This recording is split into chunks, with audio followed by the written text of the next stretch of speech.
તો સુરત શહેરમાં વધુ એક ખૂની ખેલ ખેલાયો છે। 24 કલાકની અંદર બીજી વાર કાયદાની સ્થિતિ પર સવાલ ઉભો થયો છે। કાપોદ્રા બાદ હવે ડુમસમાં પણ યુવકની હત્યા કરાઈ। ડુમસ લંગર પર યુવકની ચપ્પુના ઘા ઝીકી હત્યા કરવામાં આવી। પ્રેમ પ્રકરણમાં નશેડીઓએ હત્યા કર્યાની વાત સામે આવી છે। નશેડીઓએ 3 યુવકો પર ચપ્પુથી હુમલો કર્યો। યુવકની હત્યાને લઈને પોલીસે તપાસ હાથ ધરી છે।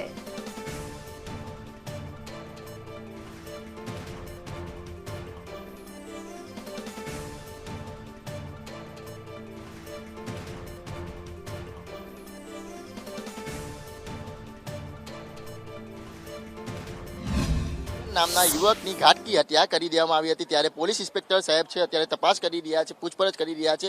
ત્યારે ઇન્સ્પેક્ટર સાહેબ સાથે જાણવાના પ્રયત્ન, સાહેબ શું આખો મામલો હતો, કઈ રીતના હત્યા કરવામાં આવી હતી?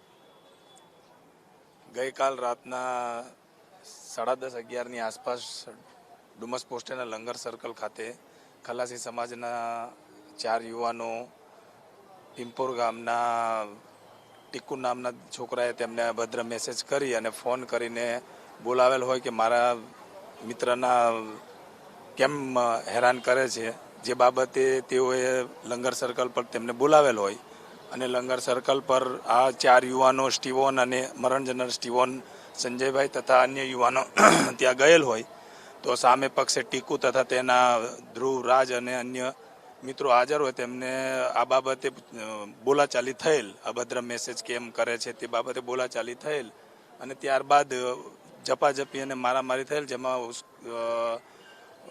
સ્ટીવન ઉપર આ ટીકુએ ઉશ્કેરાઈ જઈને પોતાના ખિસ્સામાં રહેલ ચપ્પુ તેના ગળાના ભાગે મારી દીધેલ અને ગમે તેમ ચપ્પુ ફેરવતા બીજા 2-3 છોકરાઓને પણ ઈજા થયેલ છે અને જેમાં તે આ સ્ટીવનને હોસ્પિટલ લઈ જતા તેને મરણ જનાર ડોક્ટરોએ જાહેર કરેલ છે। આ જે આરોપીઓ છે, ગુનાહિત ઇતિહાસ છે, શું કામ ધંધો કરે છે? આરોપીઓનો હાલ સુધી કોઈ ગુનાહિત ઇતિહાસ જણાઈ આવેલ નથી, પણ તે અંગેની તપાસ ચાલુ છે અને આરોપીઓ બધા 19-20 વર્ષની ઉંમરના છે અને મુખ્ય આરોપી જુવેનાઇલ હોવાનું જણાઈ આવેલ છે હાલ સુધી। સાહેબ, આ જે પરિવાર જે આક્ષેપ કરી રહ્યા છે કે આ બધા ગંજેરી છે, નશેડી છે, અવારનવાર ત્રાસ છે આ લોકોનો અને સામાન્ય બાબતે મારામારી કરે છે, તેથી જ આ યુવકની હત્યા કરવામાં આવી છે? ના, એવી કોઈ વાત હાલ સુધી જણાઈ આવેલ નથી। મને આરોપીઓ 18-19 વર્ષની ઉંમરના હોય અને મુખ્ય આરોપી તો 12મા ધોરણમાં આવેલો હોય, જેથી એ વાતની શક્યતા ઓછી જણાઈ આવેલ છે। બિલકુલ, તો સુરતના ડુમસ ગામમાં આવેલા લંગર પાસે યુવકની ઘાતકી હત્યા કરી નાખવામાં આવી છે અને જે કહેવાય કે અન્ય 2 થી 3 લોકોને પણ ચપ્પુના ઘા ઝીકી દેવામાં આવ્યા છે। ત્યારે પરિવારનો આરોપ છે કે આ તમામ લોકો છે તે નશામાં હતા, નશેડી હતા, ગાંજા, ચરસ, ડ્રગ્સનો નશો કરે છે અને આ જે કહેવાય કે ગંભીર હત્યા જેવી ઘટનાને અંજામ આપ્યો છે। હાલ તો ડુમસ પોલીસે ગુનો નોંધીને વધુ તપાસ હાથ ધરી છે। કેમેરા પર્સન ભૂષણ ચૌધરી સાથે મનીષ પરમાર, સંદેશ ન્યૂઝ, સુરત। વિસ્તારમાં મોડી રાત્રે ખૂની ખેલ ખેલાયો હતો। સ્ટીવન નામના યુવકની ઘાતકી હત્યા કરી દેવામાં આવી છે। ચપ્પુના ઘા ઝીકી તેની હત્યા કરી નાખવામાં આવી છે। પ્રેમ પ્રકરણમાં હત્યા કરવામાં આવીની આશંકા વ્યક્ત કરવામાં આવી છે। ડુમસ પોલીસે જે કહેવાય કે તપાસ હાથ ધરી છે। પરિવાર આપણી સાથે છે, તેમની સાથે વાત કરીશું। ભાઈ, મનોરંજન શું કરતો હતો, લોકોએ કેમ એની હત્યા કરી?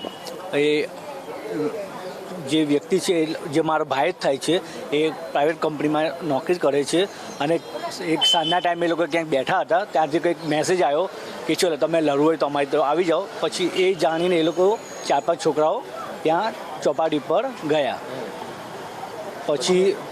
પછી અંદર અમારી પર 1 કલાક પછી મેસેજ આવ્યો કે તમારા ભાઈને ઘણા આખું એક ટોળું છે એ આમ તૂટી પડ્યું છે, મારે છે। એટલે અમે ત્યાંથી સીધા પહોંચી ગયા સંજીવની હોસ્પિટલ। અમે ત્યાં સ્પોટ ઉપર નહોતા ગયા, સીધા સંજીવની હોસ્પિટલ અમે પહોંચી ગયા હતા। છોકરાઓ છે, શું કામ ધંધો? નશેડી જ છે લગભગ તે બધા। શું નશો કરે છે? એ બધા ડ્રગ્સ, ગાંજાવાળા જ છે બધા। ચપ્પુની ઘા અહીંયા કરીને જે અહીંયા એ કરીને પછી એનું એ કર્યું છે। એવું થયું હતું કે કંઈક દોડવા જતો હતો તો એનો કંઈક પગ વાગી ગયો હતો તો ભાઈ નીચે પડી ગયા હતા અને નીચે પડી ગયા હતા તો પેલા ભાઈના હાથમાં આવી ગયા હતા, સીધું ચપ્પુનો ઘા એટલે જ મારી દીધો હતો ગળામાં અને ગળામાં ડાયરેક્ટ વાગી ગયો હતો શ્વાસ નથી। કુલ તો જે રીતના નશેરી દ્વારા ડુમસ વિસ્તારમાં હત્યા કરવામાં આવી છે, માત્ર ને માત્ર એક યુવતીને મેસેજ કરવા બાબતે ઝઘડો થયો હોવાની વાત સામે આવી રહી છે। હાલ તો સમગ્ર મામલે ડુમસ પોલીસે હત્યાનો ગુનો નોંધીને વધુ તપાસ હાથ ધરી છે। છે. કેમેરા પર્સન ભૂષણ ચૌધરી સાથે મનીષ પરમાર, સંદેશ ન્યૂઝ.